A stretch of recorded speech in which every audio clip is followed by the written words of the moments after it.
Hey there everyone, this is Samuel Johnson and welcome back to the Ben 10 Retrospectives, and this time I'm thankfully a lot better than I was last week.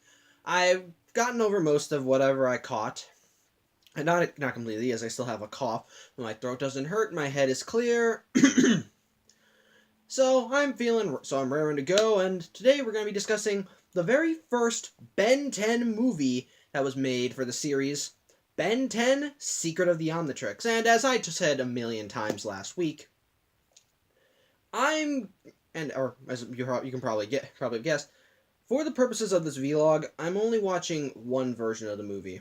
And for those of you who are confused what I mean, it's because this movie had three versions, technically four, made of it, where there's not really a difference between any of them, but except for which alien Ben is in the beginning, because the movie opens up with Dr. Animo having captured Gwen and Max, and he's planning to detonate a DNA bomb into the atmosphere of Earth to, as he puts it, de-evolutionize the world.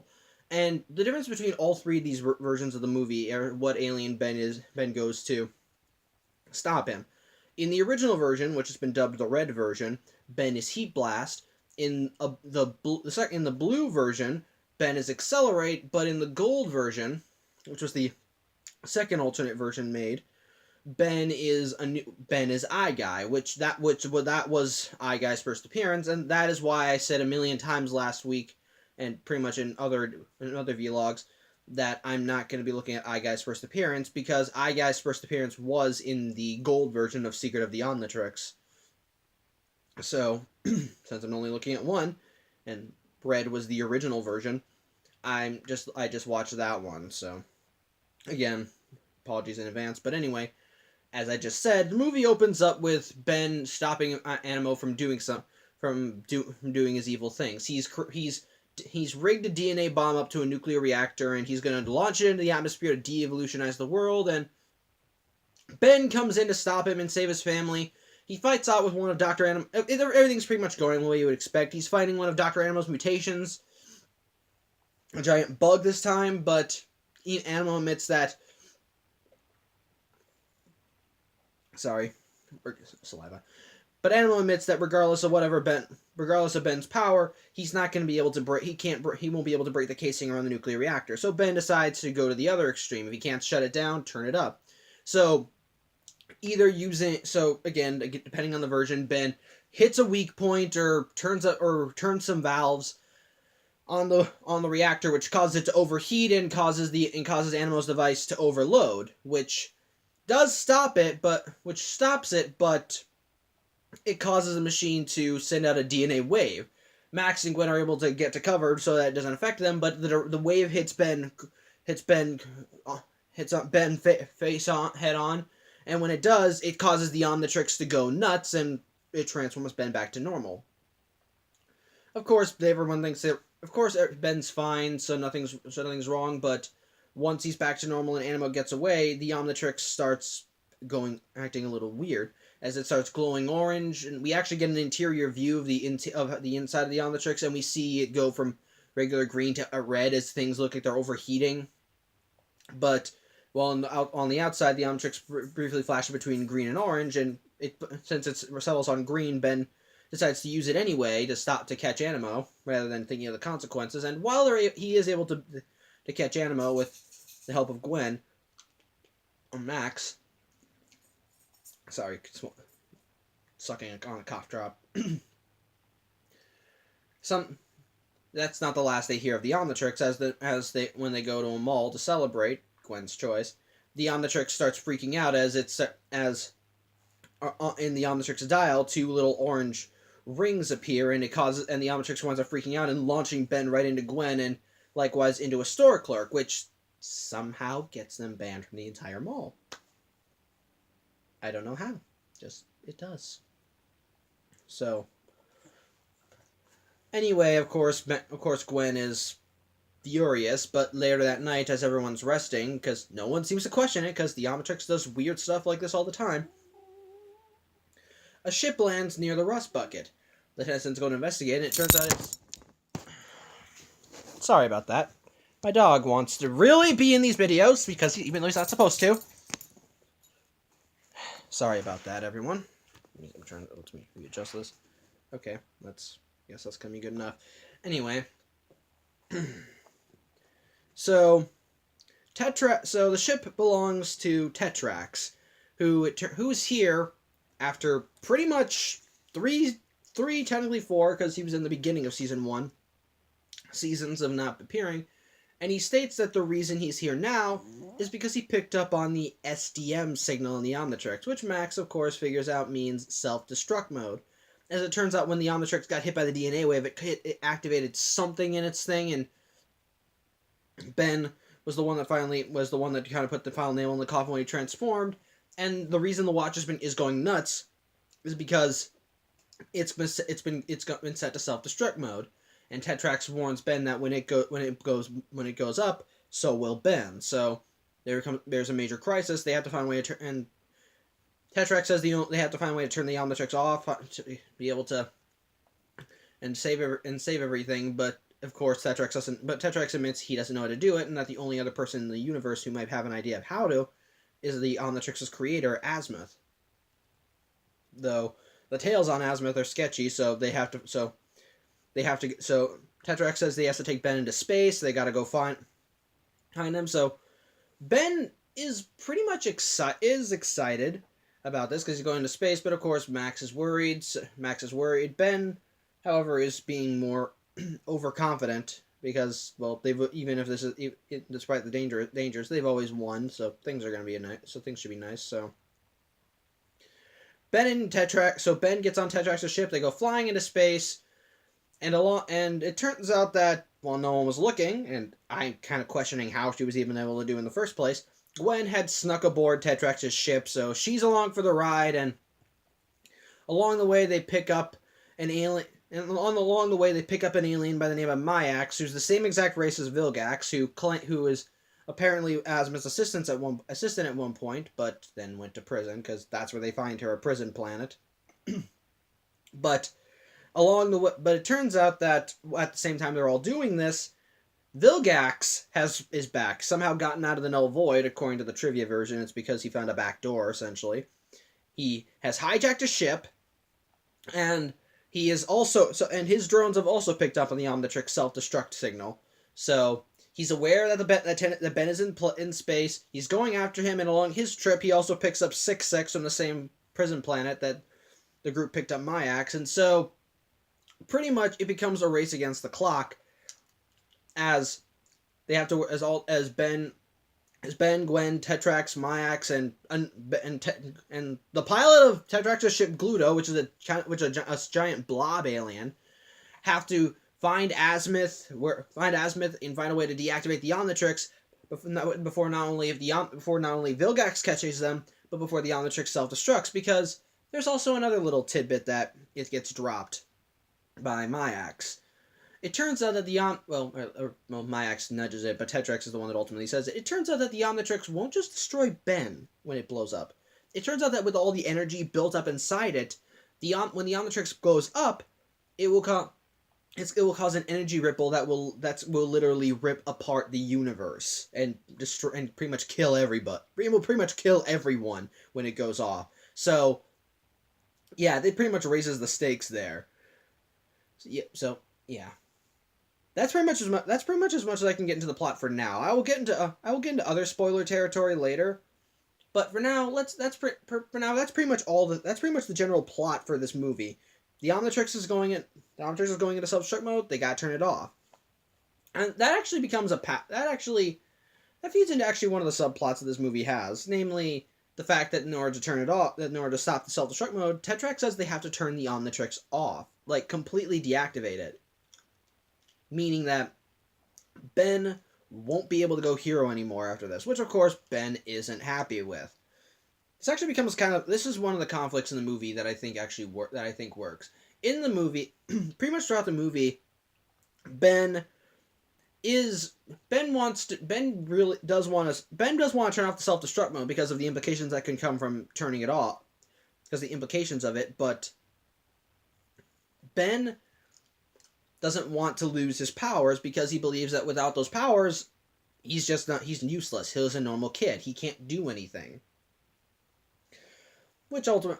And that actually becomes a central conflict throughout the movie as Ben is just as Ben as they find as Ben keeps thinking about, oh, this is the final time I got to go out with a bang, or oh, maybe, oh, if you made the Omnitrix, you can turn it off, you can just deactivate it, right?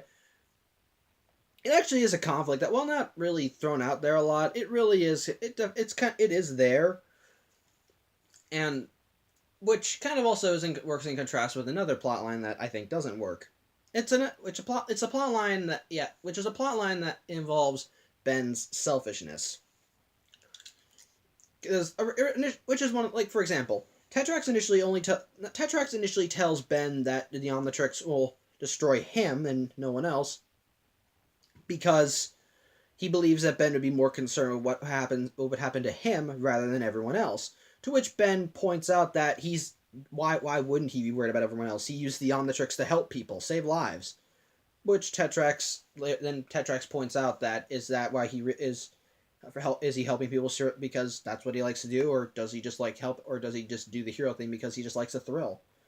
Which is a problem for me, because as someone who watched the entirety of classic Ben 10 all the way through prior to watching this movie, I can say with absolute certainty that despite Ben's arrogance, and I will admit, he does enjoy the thrill of being a hero a lot, but I do believe that he does like helping people for the sake of helping people.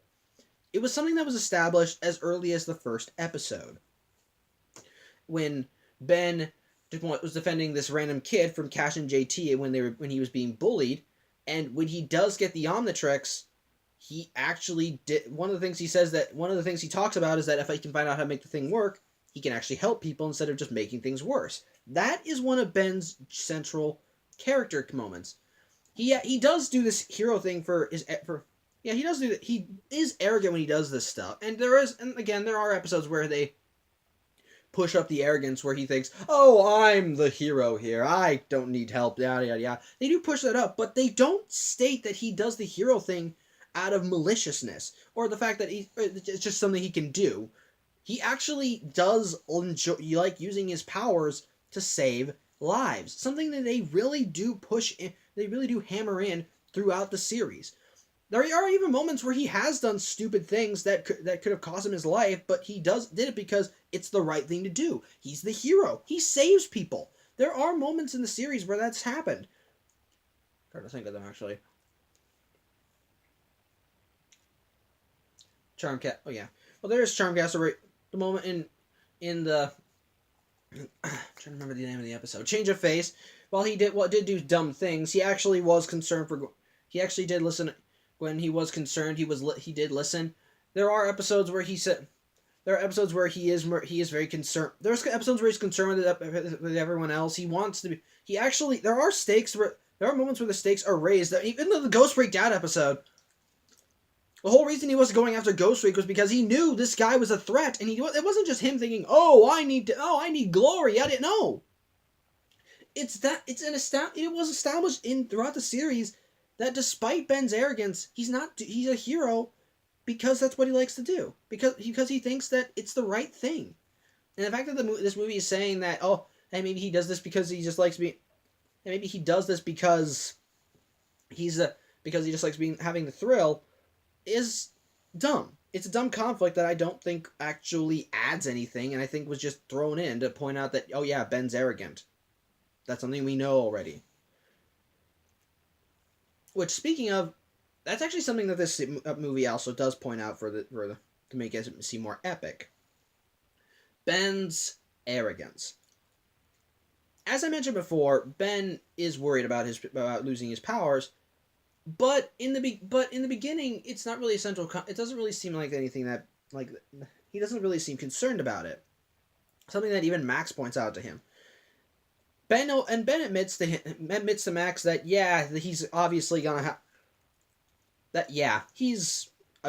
Of course he's dealt with all this serious stuff before, but he's always won, so why should he be worried? And that did kind of puzzle me, because that does seem a little dumb, because Ben has to face up against some serious stuff before. I think I kind of understand his reasoning why he is because he has usually won, regardless of how big the circumstances have been. Yeah, he's been worried, but he's always come out on top. So at this point, he thinks that regardless of how bad things are going to get, he's going to be fine. And I kind of realized that when as I was watching this, that that's the reason Ben has this attitude. And it also kind of adds for some character moments later on in the movie when things are going wrong, pretty much. Kind of going into more of the spoiler territory. After they pick up Myax from the prison planet in Karsakon, and she tells them where Azimuth is, because it turns out Azimuth has his own little planet is hid away on this planet called Xenon, which is pretty much a jungle planet. Before they go on to Xenon, Vilgax manages to track them down and attacks their ship. When he gets onto the ship, and hold on. Sorry, I want to talk about before that. Before that, actually, is when it gets more dire. When Ben learns that if the Omnitrix goes up, it'll take the rest of the universe with it. That is kind of where we see kind of the crack in his armor, as he's starting to realize that this is kind of big, serious stuff. Just how serious this is going to get. It's not just going to affect him. That's kind of a little bit of a king in the armor, because he is pouting, he's angry, and he's even mad at Tetrax for not telling him that the rest of the universe would go up in smoke if the Omnitrix blows up. And what makes it even worse, what makes it worse is that when Vilgax attacks, which is again right after that, Vilgax attacks, and while they are able to fend them off, Gluto, the ship's pilot, is supposedly killed. They actually do. He's managed it. It just kind of gets more, which also kind of helps drive home just how serious this is. As it looks like it's a big character death, and even when they manage to find Azimuth's lab when they are on Xenon, they're attacked by a giant cluster of Florana, which are wild vines, essentially, who are actually very threatening, because unlike Ben, when he's Wildvine, none of them seem conscious or aware. They seem feral, they're wild, and they just are attacking relentlessly. And it isn't until in the fighting, Ben almost loses Gwen. Actually, scratch that. He thinks he loses Gwen. That's for another moment later. She gets caught by one of the Wildvines, who drag her into a pipe. Ben, against everyone's word, goes alien, which is something that I'll talk about when I talk about flaws. But he tries to stop it. He tries getting them, but the Florana take Gwen, and because they at least got someone, they all retreat. So after that, you see Ben at his lowest. Because at this point he's lost, because his cousin is, because this is again something that was established early on in the series. Ben cares about his family. Regardless of the quarrels they have, regardless of what they do, the Tennysons always look out for each other, regardless of what they do. And Ben, just seeing his cousin he thinks is his cousin, Ben is just mortified. He gets angry, he punches things, he blames people. It's just something that you expect from him. It actually does feel like someone in grief, especially a 10-year-old with all this power. It definitely is something that works, and it really does succeed. And it actually does show Ben, I think, at his most bare, especially since with the idea that the universe, especially with the whole idea that he may have lost his loved one, he stops caring about the rest of the universe, and he just wants to turn the Omnitrix off. Because he wants to keep fighting now. He thinks there's nothing left. He thinks that he has nothing but personal left to fight for, so all he has left is the hero thing. So he has to keep doing what he does best. So it really helps feel like Ben. It feels like Ben really is at his lowest here. And I think that helps make for good characterization and good moments, and it definitely is a nice screw you to the storyline, saying to the idea that Ben's doing this because he's selfish. I'm not kidding.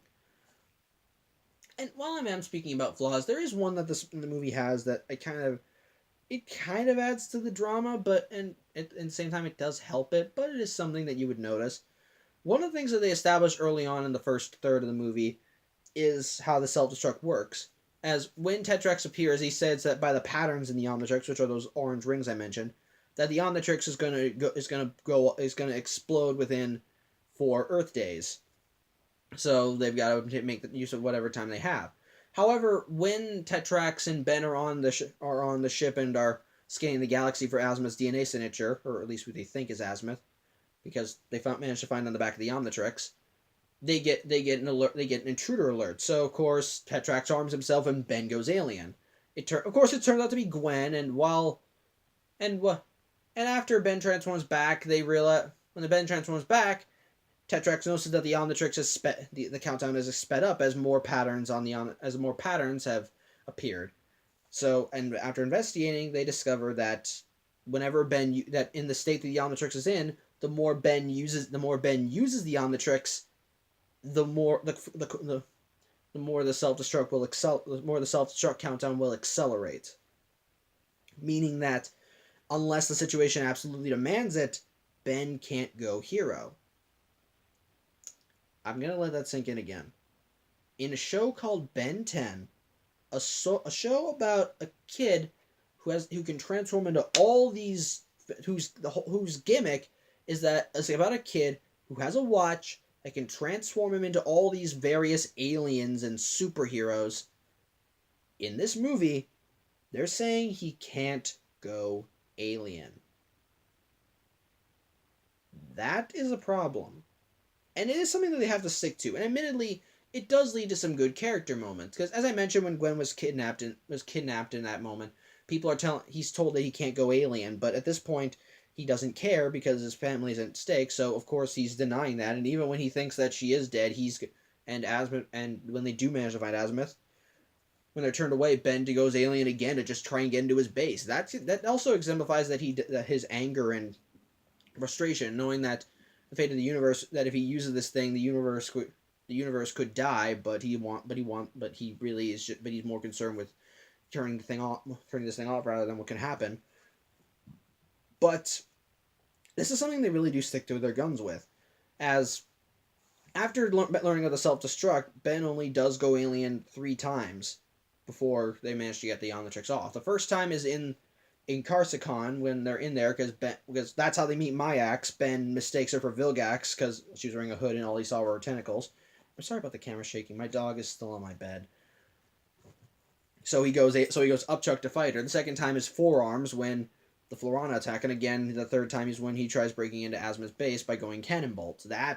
Those are the only times. And even then, the stuff within Karsakon and the stuff with the Wildvines, those happen in the beginning and end of the second act of the movie. For the majority of the second act of the movie, for the majority of the middle half of this movie, Ben doesn't go alien, not once. Which admittedly can also work to the film's advantage because, again, as we've seen or mentioned before, Ben can be creative with this stuff. Ben can be creative when he's deprived of the Omnitrix, and admittedly it does have some creative things, as Ben is given a ship and he's able to fend off some more of Vilgax's drones, and at one point Vilgax actually does have him cornered, and that one of the things in this movie is that Vilgax just wants Ben dead. Like, he wants the Omnitrix, but he wants Ben dead, and he does not make that a secret. So Ben when he's cornered by Vilgax, it's in the cargo hold, and earlier in the movie Ben accidentally activated the cargo hold and almost shot himself and Gwen into space. So what does he do? He's wearing a spacesuit that has magnetic feet or magnetic boots. He puts on his space helmet and he turns on the cargo and he opens up the cargo hold to send him out. That does again. It can lead to some creative stuff with Ben, but again, it just kind of let that sink in. A show called Ben 10, where the whole gimmick of the show is the main character having the ability to transform into all these various aliens, and yet he doesn't go alien for the majority of the second half. We do get plenty of alien action before in the third act especially, but it's just kind of it is kind of something that's noticeable. It's not a huge flaw, as again there are still some good stuff there's good stuff that comes from it, but this is not going to be the last time I mention this problem in other Ben 10 movies. Especially the next one, which that's going to be it, which you will see it, which I'll talk about when I get to it. But yeah, I think that is a problem. But honestly, though, I think another strength of this movie is just kind of its setup. The movie is essentially what the rest of the show is, a road trip, except in this case, as it pretty much put it how Ben put it, it's a road trip space style. And that's exactly what it is. The whole movie is the movie is pretty much just traveling in space trying to find Azimuth so he can deactivate the Omnitrix and by extension the self-destruct countdown. But by doing that, so as such, we don't see a lot of locations, but it is cool to jump around and see all these various places. First place they see is in Karsakon because they want to try and find Azimuth. They check the Omnitrix for his DNA signature, and it led him to Karsakon. Though my ex admits that she accidentally, quote unquote, deleted Azimuth's DNA signature and put on her own. But in Karsakon, admittedly, it kind of does feel like a grungy place, which you could easily think is a flaw, but it's full of all these different aliens with various designs. Some of them being designs that were going to be used for Ben originally, which actually is pretty nice. But you also see the various alternate designs for many of Ben's aliens. Like there's a Tetraman there who looks like a thug with an eye patch over his eye. You got a Ripjaws there with breathing apparatus. We got a criminal stinkfly. There's even a galvanic mechamorph, aka Upgrade there, which trivia says was there for maintenance. But pretty much, and even when things just go wrong, because when Ben goes alien, he exposes the Omnitrix to everybody. It does lead to a very creative fight as the entire prison turns on Ben, Gwen, and Tetrax, and it really is. And it's not a grand fight scene, but it's pretty nice, especially since not only can't Ben not use. Not only does Ben shouldn't use the Omnitrix because of the self-destruct, but he just used the Omnitrix, so even if the self-destruct wasn't there, he's kind of stuck. It's really nice. Really nice. And then even the design for Xenon. It is a jungle planet, but from the stuff you do see, it does look rather lush and full of life, especially the scene with the wild vines. It really does help exemplify it. And then there's a scene when Vilgax manages to catch them just before they get to Xenon. It actually does lead to an epic space battle, as Vilgax has several of his own drones inside the ship. Everyone has to coordinate everything. Vilgax or Tetrax and Myax have to detach Vilgax's ship from theirs, which leads to 6-6 going out. Ben has to fight them off with his ship. He shoots at him with lasers. He manages to crack 6-6's face, and he looks like a monster, which you briefly see. You don't really get. You never saw 6-6's face throughout in his other appearances, but you kept seeing. But you saw that he had these other arms that he under his armor that he would pull out to throw other things, and now you see and you actually do see that he looks like a feral beast underneath his armor, and it really does show. And he adapts to the characteristics a little bit when the armor comes up, but for otherwise, it's still majorly 6-6. He just doesn't talk a lot anymore, but it really does. But it really is does feel like a heated space battle. It does actually fit, which is another thing that the rest of the movie does. It actually still has good fight scenes. We see some good stuff with Tetrax since he's a Petrosapien, so he can do all the stuff that Ben can do as Diamond Head. But because he is a natural Petrosapien, he can do more things like create spikes from his body, managed to shoot a jacket of diamond to keep someone stuck to a wall. Of course, it's just really nice and really can be. It's just really fun to watch. And I guess I'm really going nuts over this. But I think with all that said, though, I think I should talk about the climax now. Because there's some stuff. There's a lot in there that we can talk about. So, as mentioned before, they do manage to find Azimuth on the planet Xenon, and Azimuth is pretty much gives them a rough equivalent of F off. He doesn't want to help them, and he doesn't care what happens to the universe. He just believes that you misuse my creation, you deserve whatever is coming to you. So, of course, Ben, at this point, who thinks that Gwen is dead, and that he's just screwed over, and that he's nothing really left to except for telling his grandfather that, oh yeah, your granddaughter's dead. He's at this point, he uses the Omnitrix, goes cannonball, manages to bust through the doors to Azimuth's lab, and Azimuth still once again is still refusing to help. So Ben, just out of pure anger, attacks him and manages to destroy his head because apparently he's just this big guy. But it turns out that his head explodes in smoke. It turns out that the big body that you see is actually an exosuit, and out from the exosuit is a Galvan, which is the real Azimuth. And we also see Azimuth's character. He's a grumpy little Galvan. Pretty much, but even then, he still doesn't want to help, and he reveals exactly why he created the Omnitrix. He didn't create it to be a weapon. He didn't create the Omnitrix to be used for intergalactic warfare. It was a device originally created for peace, to allow other races to walk a mile in another race's shoes, so to speak. And that people like Ben and Vilgax were the ones that made the Omnitrix into a weapon. Of course, Ben gives him this whole spiel about about caring about other people, but at that moment, Vilgax manages to attack as he's regrouped his forces, and he has a giant army outside of Azimuth's lab. They go outside, and pretty much Ben can't go hero, because at this point the self-destruct is accelerated to the point where going alien at this point would result in the Omnitrix going off once he timed out. So he has to improvise with a laser he got. So, and of course, Azimuth is still questioning why he's fighting so hard when it looks like it's hopeless, but Ben pretty much says that he's thinking of everyone else here. So if Azimuth's not gonna, Ben says that he's thinking of everyone else here. So if Azimuth doesn't want to help, then just get out. So he goes in, guns blazing, literally. We get a large fight scene between the good guys and all of Vilgax's forces, including 6-6, who throughout this movie has been going after Tetrax because he blames him for his incarceration on Incarsicon. I just got that. But anyway. But in the meantime, just as looks like Ben's about to be surrounded, suddenly these two blue fields destroy two drones, and it turns out that Gwen is still alive. Honestly, it's a little disappointing.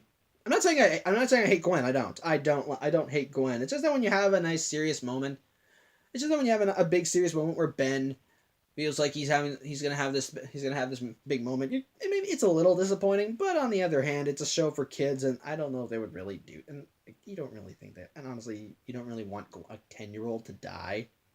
I don't want to see a 10-year-old die. And also, coincidence, Gluto's still alive after he was blown up by Vilgax. Or actually by one of Vilgax's drones, but whatever. It turns out that the reason Gwen is alive is because Gluto was able to regenerate from little bits and pieces of himself that were still on Gwen's clothing. Honestly, don't know when that happened. Because when he blew up, when he was blown up, no parts of him got on Gwen. I think the closest we can see him getting bits of himself on her clothes. That sounds wrong. If you actually think about it the wrong way, but anyway, it was when they were trying to get into Incarsicon and Gwen and Gluto hugged because they were afraid that they would get shot out of the sky. So I don't know. Maybe that's what they're talking about. I don't know. But Gluto and Gwen are alive, so they take part in the battle. But things are still not going well. Ben's side is able to fend for itself, but they're still getting surrounded. It looks like they're getting screwed. So Ben has an idea. Because when Myax came onto the ship, she put a little device on the Omnitrix that would keep him going nuts and haywire and throwing Ben around like it did in the beginning of the movie. So Ben takes the device off, and because the Omnitrix is pretty much like minutes away from going off, the Omnitrix goes haywire and it releases a huge explosion of energy, which essentially acts like an EMP as it destroys as it pretty much reduces all of Vilgax's robots in the area to scrap metal. And so it's at that moment when Azimuth finally decides to do something, where where he sees Ben's sacrifice, and while he admits that maybe he thinks the universe may not be fully worth it, he decides to concede to their demands, and he turns off the Omnitrix by removing the dial. But even then, Vilgax is still not done because he had giant robots shot down to the planet earlier, and now he's coming back up with them. Ben even tries telling him it's not worth this anymore. The Omnitrix is useless. It's been shut off. But Vilgax has the creator now. He's right there, and if the creator is still alive, he can make him something even better than the Omnitrix. And so Vilgax is attacking with these drones. It looks like the things are just getting worse and worse and worse. Ben thinks he's done for, that he can't do anything to help because he's got no laser, and the only thing that he can help him is the Omnitrix. And we actually do get some closure for the Ben worried about what will happen to him. For Ben being worried that he's just gonna be a normal kid now without the Omnitrix. Gwen tells him that even without the Omnitrix, he's done a lot of good stuff, and that he actually has helped people without it. So even without this thing, he's still a hero, which I think is a nice conclusion, especially since Gwen has also been the one that's been critical of him in this movie, and as he has done some dumb things. But it turns out Azimuth pulled something out of his sleeve. Ben and pretty much everyone else have been under the assumption that once the Omnitrix is turned off, it stays off. Azimuth rebucks that theory, stating that he didn't tell anyone that. And so he's able to insert the dial back in, and the Omnitrix is now back on, and the self-destruct is turned off. It's good again. So Azimuth, and it turns out that Azimuth did a little bit of tinkering with the dial, as he brings up a new alien for Ben that he he activates the Omnitrix, and we get the first appearance, not what, and will allow me to finally talk about this guy. We get the first appearance of Way Big, who, as I mentioned before in the Ken 10 vlog, is a giant alien. And that's exactly why this guy is one of my favorite aliens. He is huge, big, gigantic. That's the whole reason he's called Way Big. And that's really, admittedly, it does make him it kind of limits his usage, because if Ben used them anywhere else, it'd be like overkill. But I think the idea that Ben being it's kind of like when this guy is used, something it's big. As such, he's strong, he's powerful, and we even learned he can shoot lasers out of his arms, which is a revival of Ultraman. And admittedly, if you actually look up trivia, Way Big is a reference to Ultraman. But bottom line, just for being a giant, he's one of my favorite aliens because of that. And Ben just pretty much destroys the rest of Vilgax's army with him. He just wipes them out, squishes them, knocks them aside. It really is cool. And eventually he manages to get to Vilgax, and Vilgax is no match for him. All he can really do is just dig his claws into his hand, and even trivia says it's like a bee sting to Ben. So what does he so Ben takes care of Vilgax by just chucking him into space. It's awesome. And that's exactly what I think makes it Way Big cool. It's just big, and because he's big, it limits his usage, because of course because it's big overkill. But because of his existence, that if Ben ever became him, it's serious. So, yeah, kind of gushing over. Azimuth takes one of the heads from one of Vilgax's drones, turns it into a makeshift ship. And we get this nice little scene where that shows has a bit of where Ben offers to give the Omnitrix back, since it was Azimuth's first. He has the right to take it back, and Azimuth said doesn't want it back for two reasons. One, if Ben he made it to allow the species to allow other species to grow closer together. So if Ben can do that, then he probably deserves the Omnitrix. And the second reason is it's nothing but trouble. Hold on a sec. Sorry about that. My dog really wanted into the shot. But anyway, so Azimuth goes off. Ben and Gwen are dropped back off at home, with Ben getting a new hoverboard because he trashed the original one that Tetrax had while fighting Animo. And pretty much life goes back to the way it was, as apparently a horde of zombies is attacking the mall that the Tennysons got banned from. So that's pretty much it for the movie. Again, pretty much for what it is. I think for what it is, it does exemplify what Ben 10 as a whole is. It's the movie, I think, because in the end, I think this movie is silly, dumb, and just all around weird. But that's exactly what Ben 10 is. And even then, it's the fun kind of silly and dumb, as you still have some fun action, some good animation, some cool designs for the locations they go to, and of course, even then there's some genuine good pathos in here, from Ben being afraid of what would happen if he doesn't have his powers, from Ben fearing what happens to him losing his powers, or even just some character stuff where he pretty much risks the whole of the universe just to save his family. It's not perfect, as there are some little flaws here and there, just kind of little nitpicks, and there's still the subplot with Ben being too selfish to know he's being selfish and not being a true hero, which I think is a dumb subplot. But honestly, on the whole, I think the movie is just is just fun. It's a fun movie. It's not perfect by any means. I think because it's not perfect, but for what it is, it does exemplify everything that makes Ben 10 good. And I don't know, and despite its flaws, I do think it's a perfectly fun movie that if you're a fan of Ben 10, I would still recommend. So, yeah. Thank you for watching, everyone. Thank you for putting up with my dog walking across the bed and pretty much taking over the camera. Pretty much taking over the camera. But tune in next week in the Ben 10 retrospectives as we look at the second Ben 10 movie and Ben 10's first foray into live action. So, yeah. Thank you for watching. I'm Samuel Johnson, and I guess tune in next week as we look at Ben 10 Race Against Time. See you then.